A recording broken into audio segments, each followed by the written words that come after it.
Assalamualaikum warahmatullahi wabarakatuh. Halo semuanya, di sini kelompok kami yang beranggotakan Ajeng Sekarningrum, Andi Suprayogi, Kevin Karismanata, Lailatul Salsabella, Homaida Zaratul Kumala, dan Salsa Liliani Putri akan memberikan penjelasan mengenai pengakuan wilayah Republik Indonesia. Selamat menyaksikan.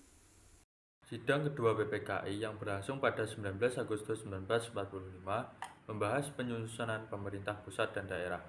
Hasil dari sidang itu adalah pembagian wilayah Indonesia terdiri atas 8 provinsi, yaitu Provinsi Jawa Barat, Jawa Tengah, Jawa Timur, Sumatera, Borneo, Sulawesi, Maluku, dan Sunda Kecil.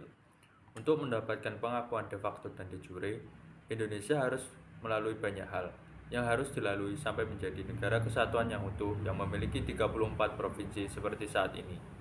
Meskipun proklamasi kemerdekaan Republik Indonesia sudah dinyatakan sejak 17 Agustus 1945, namun Belanda justru ingin berkuasa lagi. Karena kedaulatan Indonesia yang belum diakui inilah kemudian diadakan perundingan, yaitu Perundingan Hooge-Belwe adalah perundingan antara Indonesia dan Belanda yang berlangsung pada 14–24 April 1946 di Hooge-Belwe, Belanda, yang membahas mengenai permasalahan status kenegaraan, kemerdekaan, dan wilayah Indonesia. Perjanjian ini berisi konsep tentang pengakuan Belanda terhadap kedaulatan Indonesia atas wilayah Pulau Jawa dan Sumatera. Indonesia mengirimkan 3 delegasi, yaitu W. Suwandi, Sudarsono, dan A.K. Pringgodikdo. Pihak Belanda mengirimkan Van Mook, Van Rooyen, Hindenburg, Van Asbeck, Sultan Hamid II, Surya Santoso, dan Lugiman sebagai delegasinya. Dalam perundingan ini, Inggris menjadi penengah dengan mengirimkan Sir Archibald Clarke. Perundingan Hooge-Belwe disebabkan oleh kegagalan perundingan antara Netherlands Indies Civil Administration atau NICA dan Indonesia pada 23 Oktober 1945 di Jakarta. Dalam perundingan tersebut, Belanda menyampaikan keinginan untuk menjadikan Indonesia sebagai negara bawahan dalam persemakmuran Belanda. Tapi tentu saja tim delegasi Indonesia menolak. Bahkan Indonesia menuntut pengakuan kedaulatan secara penuh dari pihak Belanda. Pertemuan tersebut menghasilkan naskah draft Jakarta yang berisi 3 hal yang nantinya akan dibawa di perundingan Hooge-Belwe, yaitu kedaulatan Republik Indonesia secara penuh atas Pulau Jawa dan Sumatera diakui oleh pemerintah Belanda. Kedua belah pihak bersama-sama membentuk Republik Indonesia Serikat atau RIS. RIS secara bersama-sama dengan Suriname, Netherlands, dan Curaçao menjadi anggota kenegaraan di bawah kendali kerajaan Belanda. Sayangnya perundingan ini menemui jalan buntu dan mengakibatkan hubungan Indonesia-Belanda semakin memburuk. Hal ini karena tindakan Belanda yang membatalkan naskah draft Jakarta secara sepihak dan menganggap bahwa draft tersebut merupakan suatu kesalahan. Sikap inkonsistensi pihak Belanda ini membuat kecewa pihak Indonesia. Pasalnya, Belanda dinilai tidak bersungguh-sungguh melaksanakan setiap perjanjian yang dibuat, dan pada dasarnya Belanda masih menginginkan Indonesia menjadi wilayah bawahan kerajaan Belanda, sehingga bersikeras tidak ingin mengakui kedaulatan Indonesia. Oleh karena itu, diadakannya perundingan Ninggarjati pada tanggal 10 November sampai 15 November 1946. Perjanjian Ninggarjati disahkan pada tanggal 25 Maret 1947, yang isinya yang pertama, Belanda mengakui wilayah Indonesia atas Jawa, Madura, dan Sumatera. Lalu yang kedua adalah terbentuknya negara Republik Indonesia Serikat. Lalu yang ketiga adalah pembentukan Uni Belanda dengan Ratu Belanda sebagai ketua Uni. Setelah adanya perjanjian tersebut, Belanda mengingkari perjanjian tersebut. Pada tanggal 20 Juli 1947, Belanda menyatakan bahwa Indonesia lah yang mengingkari janji tersebut, sehingga terjadilah agresi militer yang pertama. Agresi militer Belanda I yang dimulai sejak 21 Juli 1947 tak hanya menimbulkan reaksi di tanah air, namun juga di dunia internasional. Persatuan Bangsa PBB kemudian membentuk Komisi 3 negara, yaitu KKN, yang terdiri atas Australia, Belgia, dan Amerika Serikat. Pada 8 Desember 1947 hingga 17 Januari 1949, Perjanjian Renville disepakati di atas kapal perang Amerika Serikat USS Renville sebagai tempat netral. Latar belakang perjanjian Renville adalah tindakan Belanda yang tidak mematuhi isi persetujuan Linggarjati. Tokoh-tokoh yang turut hadir dalam perumusan perjanjian Renville adalah Perdana Menteri Amir Sarifuddin sebagai delegasi Indonesia, Mr. Ali Sastromijojo dan Agus Salim sebagai wakil, Dr. Lei Mena dan Mr. Latu Harhari dan Kolonel Bibi Samarupang sebagai anggota, R. Abdul Qadir Wijoyanmojo sebagai delegasi yang ditunjuk oleh pihak Belanda. Isi perjanjian Renville adalah 1. Pembentukan Republik Indonesia Serikat atau RIS. 2. Republik Indonesia merupakan negara bagian dalam RIS. 3. Belanda tetap menguasai seluruh Indonesia sebelum RIS terbentuk. 4. Wilayah Indonesia yang diakui Belanda hanya Jawa Tengah, Yogyakarta, dan Sumatera. 5. Wilayah kekuasaan Indonesia dengan Belanda dipisahkan oleh garis demarkasi yang disebut dengan garis Van Mock. 6.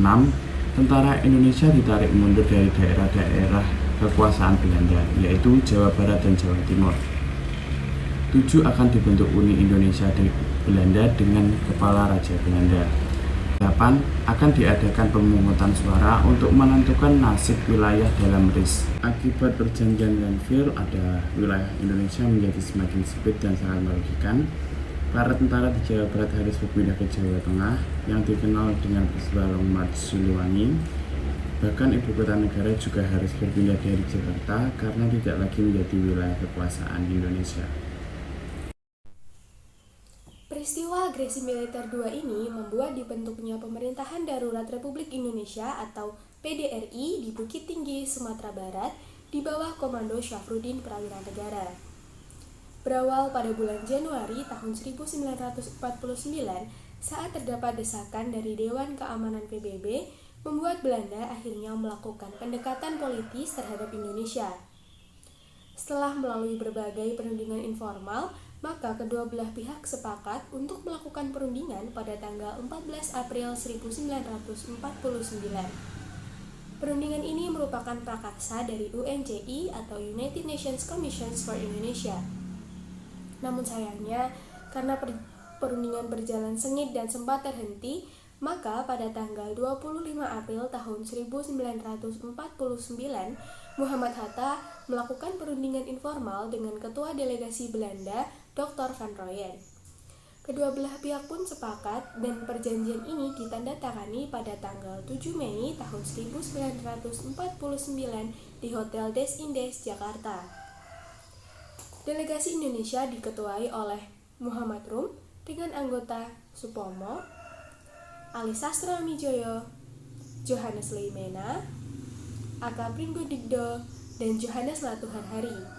Hadir pula Muhammad Hatta dengan Sri Sultan Hamengkubuwono IX. Sementara itu, untuk delegasi Belanda diketuai oleh Dr. J.H. Van Rooyen dengan anggota Jacob, Dr. Van, Dr. Gede, Van Hoogstratendan, dan Dr. Gibbon. Untuk UNCI diketuai oleh Merle Cochrane dari Amerika Serikat yang dibantu oleh Critchley dari Australia dan Hermans dari Belanda. Perundingan Romroyen ini menghasilkan beberapa kesepakatan, antara lain, yang pertama, pemerintahan Republik Indonesia termasuk para pemimpin yang ditawan akan dikembalikan di Yogyakarta. Yang kedua, Indonesia dengan Belanda sepakat akan melakukan konferensi meja bundar atau KMB yang akan dilaksanakan di Den Haag, Belanda. Setelah menyepakati pelaksanaan konferensi meja bundar yang akan dilaksanakan di Den Haag, Belanda pada bulan Desember 1949, pemerintah Indonesia menilai perlu adanya persiapan strategi diplomasi dan konsolidasi sebelum pelaksanaan KMB. Maka dari itu, dilaksanakan konferensi inter-Indonesia antara pemerintah Indonesia dengan pemerintah negara bagian yang tergabung dalam BFO. Konferensi inter-Indonesia dilaksanakan sebanyak 2 kali. Konferensi inter-Indonesia 1 dilaksanakan pada tanggal 19 sampai 22 Juli 1949 di Hotel Tugu, Yogyakarta. Konferensi inter-Indonesia 1 dipimpin oleh Muhammad Hatta dengan agenda utama pembahasan pembentukan RIS atau Republik Indonesia Serikat. Konferensi Inter-Indonesia 1 menghasilkan beberapa kesepakatan, yaitu antara lain yang pertama, RIS akan melaksanakan pemerintah berdasarkan asas demokrasi dalam bentuk negara federal. Yang kedua, RIS akan dikepalai oleh seorang presiden konstitusional dan dibantu oleh para menteri. Yang ketiga, presiden dan menteri akan bertanggung jawab kepada Dewan Perwakilan Rakyat Legislatif. Yang keempat, pembentukan dua badan legislatif, yaitu Dewan Perwakilan Rakyat dan Dewan Perwakilan Negara Bagian. Dan yang terakhir, Angkatan Perang RIS adalah Angkatan Perang Nasional yang terdiri dari TNI, KNIL, ML, dan VB. Sedangkan Konferensi Inter-Indonesia 2 dilaksanakan pada tanggal 31 Juli sampai 3 Agustus 1949. Konferensi yang dipimpin oleh Muhammad Hatta ini membahas masalah pokok yang disetujui di Yogyakarta. Melalui konferensi ini, Republik Indonesia dan BFO membentuk Panitia Persiapan Nasional yang bertugas untuk menjaga ketertiban dan keamanan sebelum dan sesudah KMB.